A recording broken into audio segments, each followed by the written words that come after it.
Good afternoon, students. Welcome to the lecture of Manufacturing Technology. Today we are starting the Unit 5. So in the Unit 5, as you already know that in Unit 1, the analysis of machining process we have already done. The gear machining is the second unit. The third unit was plastics and the molding processes. The fourth one is unconventional machining processes that we have finished earlier. These 4 units we have already covered. Now today we will start the fifth unit, and the fifth unit is extrusion and principle of extrusion, hot and cold extrusion processes, tube extrusion, sieving, power hacksaw, band saw, circular saw, introduction to numerical control machines, NC machines and their tools, as well as the tooling, parts, machining, program functions, coordination system. So this is the fifth unit. So let's start the unit fifth. So this is the lecture number 46. So first of all, I would like to tell you something about the extrusion. What do you mean by extrusion? So extrusion is a process used to create objects of a fixed cross-section profile. A material is pushed through a die of the desired cross section. So extrusion क्या है? तो जब भी हम किसी ऐसी process के बारे में बात करें जिससे हम डाइस के थ्रू किसी पर्टिकुलर क्रॉस सेक्शन को की डाई को बना करके अगर हम किसी मटेरियल को वहाँ से पास करवाते हैं जो कि उसी डाई के क्रॉस सेक्शन का शेप में आ जाता है, तो इस प्रोसेस को हम कहते हैं extrusion. A material is pushed through a die of the desired cross section.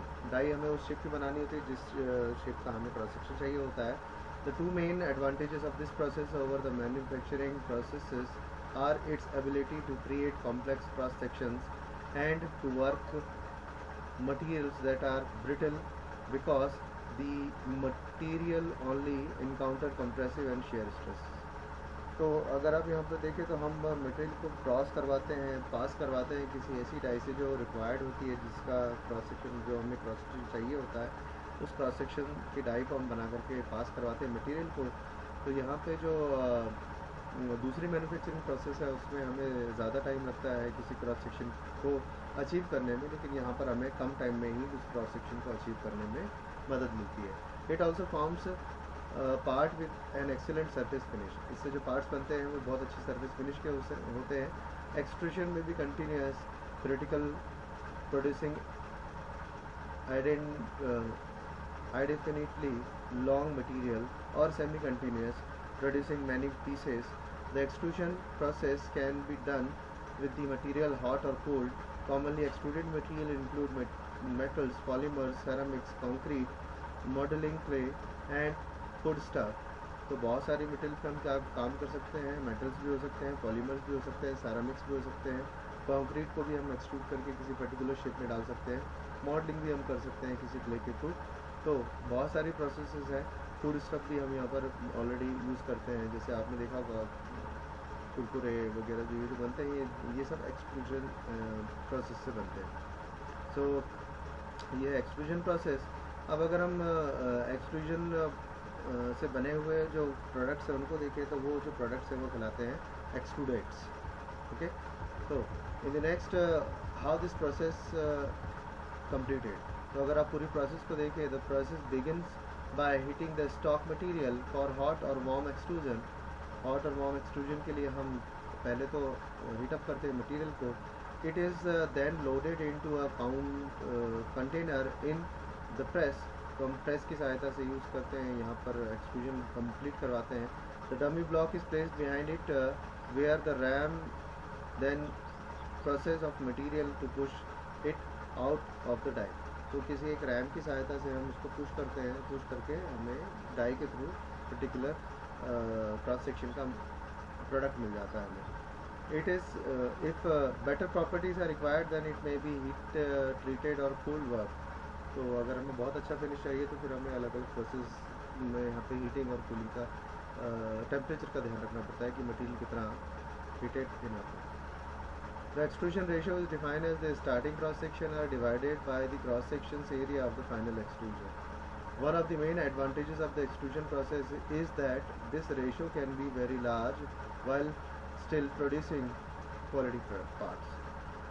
तो ये रेशो का ध्यान रखना होता है हमें कि डाई का जो क्रॉस सेक्शन है उसका लेंथ से पर्टिकुलर रेशो क्या है। अगर हम यहाँ पर पूरी प्रोसेस को देखें एक्सट्रूजन प्रोसेस को, तो एक्सट्रूजन प्रोसेस को हम क्लासीफाई कर सकते हैं हम यहाँ पर हॉट एक्सट्रूजन जिसमें मटेरियल को हम रूम टेम्परेचर से ज़्यादा टेम्परेचर पे गर्म करते हैं, कोल्ड एक्सट्रूजन जिसमें हम मटेरियल को रूम टेम्परेचर पे ही वर्क करते हैं, warm extrusion, then frictional extrusion, micro extrusion, tube extrusion, shell extrusion और भी बहुत सारे एक्सट्रूजन होते हैं जो मेनली है यहाँ पर मैंने कवर किए हैं।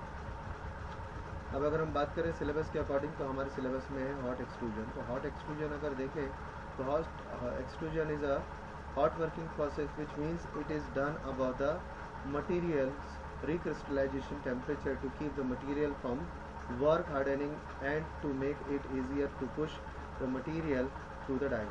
अगर हम मटेरियल को बहुत आसानी से पुश करना चाहते हैं तो हम extrusion process, hot extrusion process का यूज़ करते हैं, जिसमें हम मटेरियल को रूम टेम्परेचर और रिक्रिस्टलाइजेशन टेम्परेचर से ऊपर के टेम्परेचर पर ले जाकर उसको हीटअप करते हैं और फिर वो मोल्टन फॉर्म में आ जाता है। उससे पहले ही हम इसको यूज़ कर लेते हैं, क्रॉस सेक्शन डाई से पास करवा देते हैं और हमें पर्टिकुलर शेप क्रॉस सेक्शन मिल जाता है। Most hot extrusion are done on horizontal hydraulic press that range from 230 to 11 metric tons. इतने ज़्यादा प्रेशर पे हम यहाँ पर इसको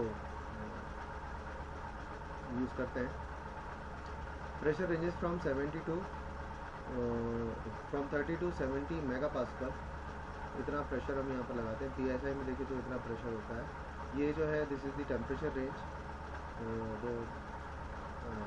द हाइड्रोलिक प्रेस रेंज। कि हाइड्रोलिक प्रेस से भी हम यहाँ पर एक्सट्रूजन करते हैं और इसका जो प्रेशर रेंजेस है वो कुछ इस तरह से है, विच कैन बी ऑयल और ग्रेफाइट लुब्रिकेंट।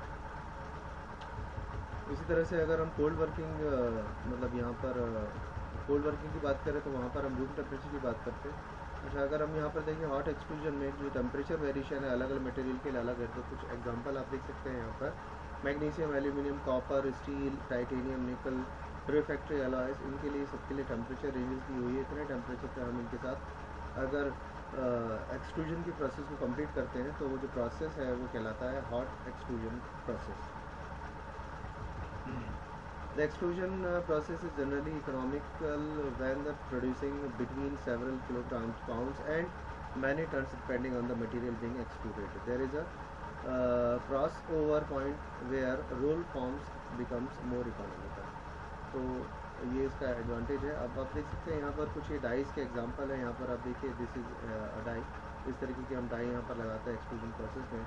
तो हमें अगर ये क्रॉस सेक्शन चाहिए तो हम इस तरीके की यहाँ पर डाई लगाते हैं। ये इसका लार्ज फॉर्म है। और अगर आप देखें तो बैक साइड पर ये फ्रंट साइड था, अगर बैक साइड पे देखें तो बैक साइड पे कुछ इस तरह से हमें यहाँ पे क्रॉस सेक्शन देखने को मिलता है। तो हमें ये फिनिश्ड प्रोडक्ट जो है इस क्रॉस सेक्शन का चाहिए, लेकिन हमें इनिशियली इस क्रॉस सेक्शन को देना पड़ता है, धीरे धीरे हम क्रॉस सेक्शन को और कम कर देते हैं और ये उसका लार्ज फॉर्म। तो ये तो था सारे के सारे एक्सट्रूजन प्रोसेस इसी तरीके से काम करती हैं। हम इसी तरीके के यहाँ पर डाइस देते हैं ना। कोल्ड एक्सट्रूजन क्या होता है? तो cold extrusion is done at room temperature और नियर रूम टेम्परेचर। तो कई बार हॉट वर्किंग जो है रूम टेम्परेचर के आसपास के टेम्परेचर पे हॉट वर्किंग जो है, हॉट एक्सट्रूजन जो है वो रिक्रिस्टलाइजेशन टेम्परेचर के ऊपर हम काम करते हैं, तो उसको हॉट एक्सट्रूजन कहते हैं। अगर इसी को हम कम कर दें तो वो रूम टेम्परेचर के आसपास आ जाता है, या room temperature near about room temperature पे अगर हम वर्क करते हैं किसी मटेरियल पे, उसको एक्सट्रूड करते हैं, तो वो जो एक्सट्रूजन है वो प्रोसेस कोल्ड एक्सट्रूजन प्रोसेस कहलाती है। The advantage of this over hot extrusion are the lack of oxidization, बहुत कम ऑक्सीडाइजेशन होता है, higher strength due to cold working, closer tolerance, better surface finish and fast extrusion speed if the material is subjected to hot shortness. Materials that are commonly cold extruded included lead, tin, aluminium, copper, zinc, zirconium, titanium, molybdenum, beryllium, vanadium, niobium, and so on. बहुत सारे ऐसे materials हैं जिनको हम cold working के through ही extrude कर सकते हैं। Cold working it means cold extrusion it means room temperature पे ही हम इसको एक्सट्रूड कर सकते हैं। तो आज हमने कवर किया आज के लेक्चर में हॉट एक्सट्रूजन क्या होता है, कोल्ड एक्सट्रूजन क्या होता है। उससे पहले हमने ये देखा कि एक्सट्रूजन क्या होता है और सिलेबस में हमें 5th यूनिट में क्या क्या पढ़ना है। तो बच्चों आज हमने स्टार्ट किया था 5th यूनिट। इसका पहला जो टॉपिक था वो हमने कंप्लीट किया एक्सट्रूजन, जिसमें हॉट और कूल एक्सट्रूजन को हमने यहाँ पे कवर किया। I hope you understand the lecture. इसके नोट्स मैं आपको व्हाट्सएप पे दे दूँगा। Thank you very much. Please stay at home.